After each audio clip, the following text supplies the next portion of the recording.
ভয়াবহ দাবানলে পুড়ছে Los Angeles.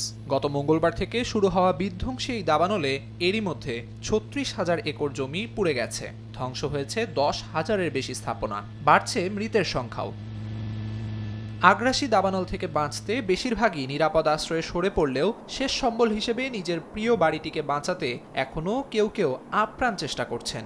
Los Angeles কাউন্টির Altadena শহরের তেমনই একজন নিক পেম্বারটন স্ত্রী ও সন্তানদের নিরাপদে সরিয়ে নিলেও নিজে রয়ে গেছেন বাড়িতেই। প্রতিবেশীদের সঙ্গে নিয়ে আগুনের ক্ষয়ক্ষতি কমাতে চেষ্টা করে গেছেন।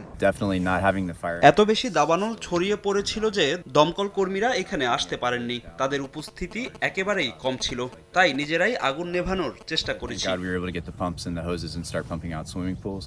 নিকের মতো আরও অনেকেই নিজের এলাকায় আগুন নেভানোর কাজে ঝাঁপিয়ে পড়েন। দমকল কর্মী পৌঁছানোর পর আগুন নেভাতে তৎপরতা শুরু করলেও পর্যাপ্ত পানির অভাবে কিছুতেই বাগে আনতে পারছিলেন না তারা।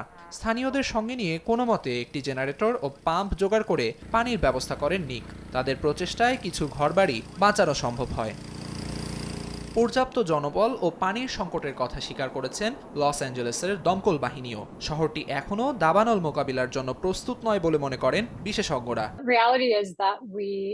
আমাদের শহরের পানি সরবরাহ ব্যবস্থা এমন দাবানল মোকাবিলার জন্য তৈরি নয়, আর আমরা এখন এমন এক ভয়াবহতার মুখোমুখি হয়েছি যা আগে কখনো দেখিনি। পানির এই সংকটকে গভীরভাবে উদ্বেগজনক বলে আখ্যা দিয়েছেন ক্যালিফোর্নিয়ার গভর্নর গ্যাভিন নিউজম। এই সংকটের কারণ অনুসন্ধানে এরই মধ্যে তদন্তের নির্দেশ দিয়েছেন তিনি।